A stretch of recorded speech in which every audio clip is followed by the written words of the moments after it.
You got 10 bucks in your pocket, but you're not sure how to make it stretch. No worries, because boy, do I have the perfect meal for you tonight. I know you saw the thumbnail. Yep, and guess what? It only cost us, stick around and I tell you. Let's get it. We're gonna take our drumsticks, of course. If you have, like, let's say maybe chicken thighs in your refrigerator, or even chicken breasts, you could definitely use that as well. As you saw, I went ahead, added some slits to the chicken because we want our chicken to be flavorful and juicy, baby. Just like that.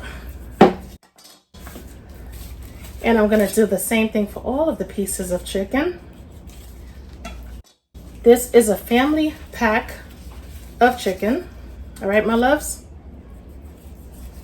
Small drizzle of oil to the chicken. And yes, oh my God, you're contaminating everything, even with gloves. Stop worrying, stop stressing. I'm gonna definitely sterilize or sanitize everything once we're done. Boom. We got salt and pepper.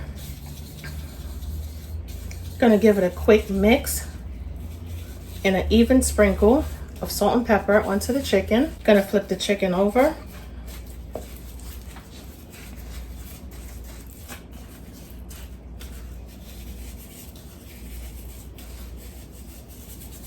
All right, that looks good so far. Gonna add some garlic powder. And I'm pretty certain everybody has garlic powder in their pantry. These are staple items. All right, so it's not gonna take us over budget.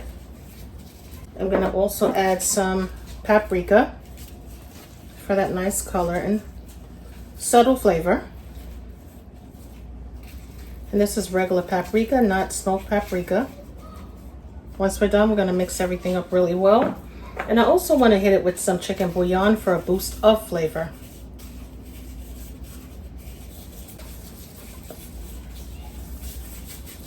Massage the seasoning into the chicken.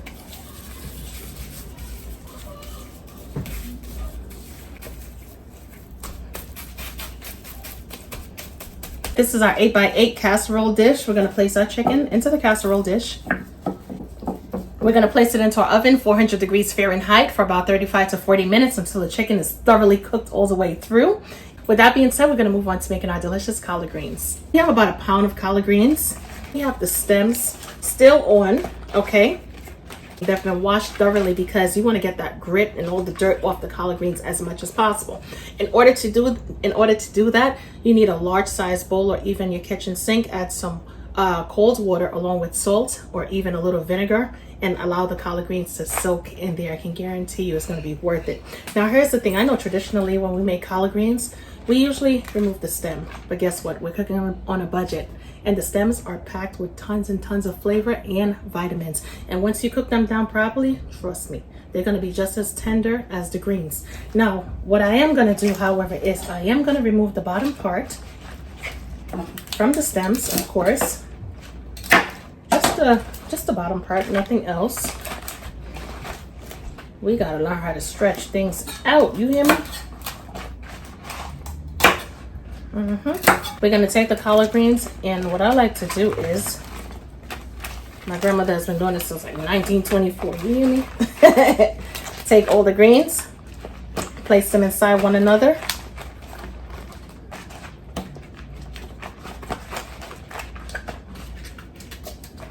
We are gonna roll it just like that. Get in there. Why didn't you tell me one of them was missing?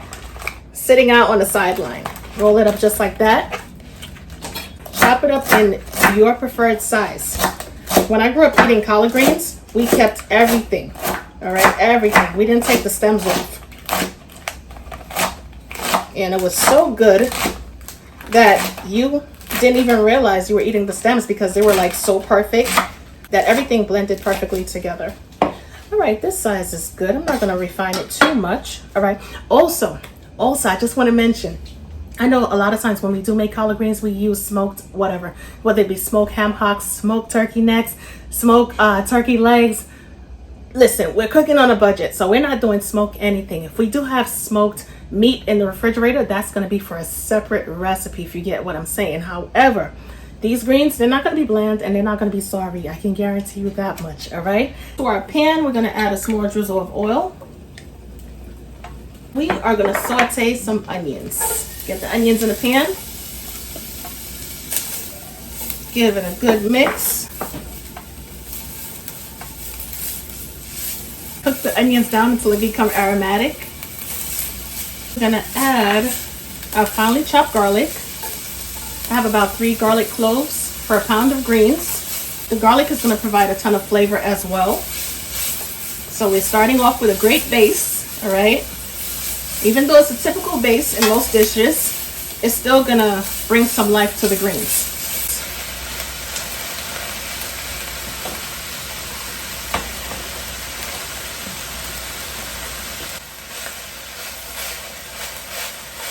Incorporate our greens with our onions and garlic for flavor. You could choose to add water or chicken broth. Now in this situation, right, it would only make sense to me to make your own chicken broth, simply because not only is it more affordable, but you're going to get your amplified flavor from your chicken bouillon added to your water. Now, I'm not saying to add too much chicken bouillon because chicken bouillon does contain a lot of sodium, but you're going to add it in moderation or enough to flavor the greens. For enhanced flavor, let's add a little bit of chicken bouillon along with a pinch of salt and ground black pepper. Okay, we're going to cover this down. We're going to allow our greens to simmer at least for about 30 to 35 minutes or until the greens are tender to our liking. Now, here's the thing. You're going to check on your greens periodically. If you need to add some more liquid in order for them to cook down a little bit more, you could definitely do that. But in the meanwhile, I'm going to cook our greens on medium-high heat, and I'm going to cover it down, and we're going to move on to making our cornbread. Next up is our cornbread. Now, here's the thing. I know there's somebody who's going to say, Tammy, I want to make my cornbread from scratch. Yes, you can definitely make your cornbread from scratch. However, once again, budget-friendly recipes. You know what I'm saying? So you want to grab a box of cornbread for under $1. Make sure you get a good brand. And all we're going to need for that is our milk and eggs. That's it. With the other stuff, it's going to end up costing us, and we're going to go over budget. We only have $10 to work with. You feel me? All right, we're going to add our packet of cornbread to our bowl.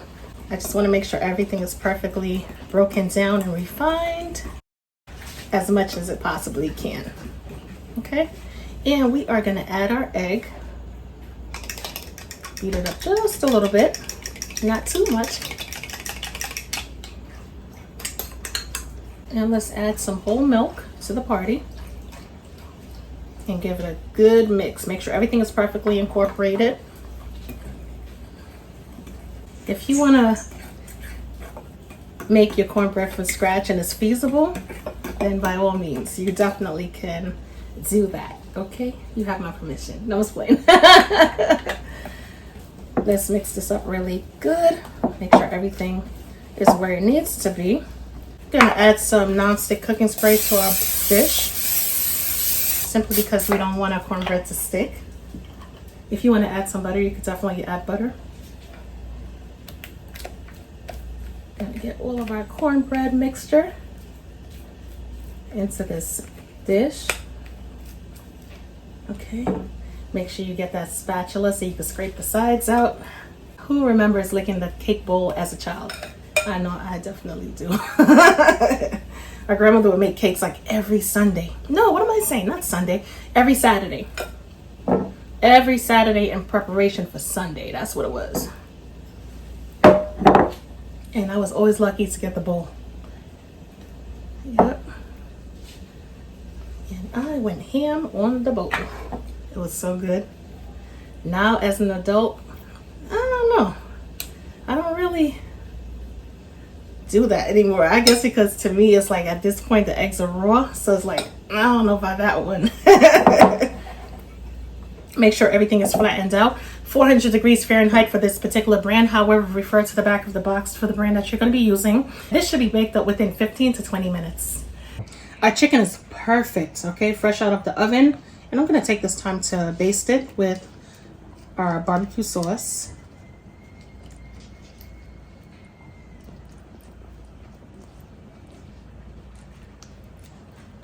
And we're going to place them back into the oven. And we're going to allow it to get nice and sticky.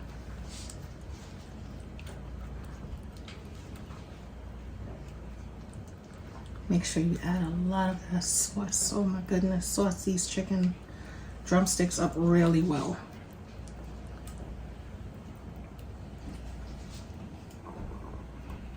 Okay.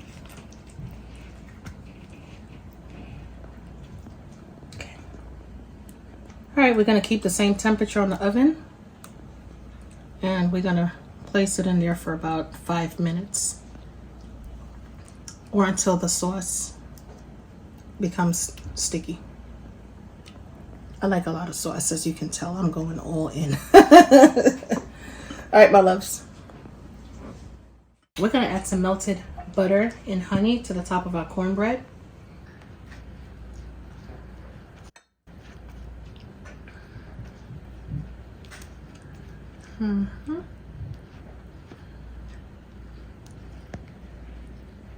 Okay, that's it. You want to make sure it's perfectly saturated. Our collard greens are finished, so I am going to add a small drizzle, not even drizzle, just a small capful of white distilled vinegar. Okay, that's it. Combine it, mix it up really well. Check it out, my loves. Check it out. We need to do a 360-degree spin. This is gorgeous and hearty. Who wants to taste first? Who wants to taste first? Oh my goodness. I am gonna go in for the chicken, okay? Nice and tender. Okay, perfectly cooked all the way through. Delicious.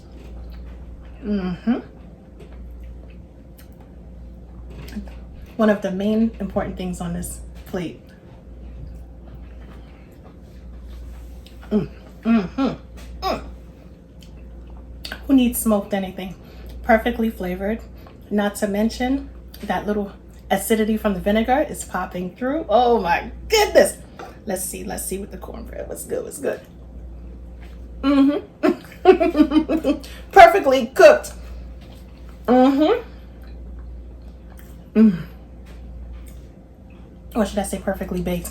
Anyway, everything on this plate is delicious. And guess what? A grand total of, who's ready? $8.70. Bam, baby. $8.70 to put this meal together. What are we talking about? What are we talking about? We need how much to feed a family of 3? $80? Are we nuts? No. Take off a zero. And like I said, $8.70. We're $1.30 under budget. Anyway, if you'd like to see more of these videos, budget friendly, I got $10 series. Definitely let me know in the comment section and I will keep these videos coming. Talk to you later. Bye, guys.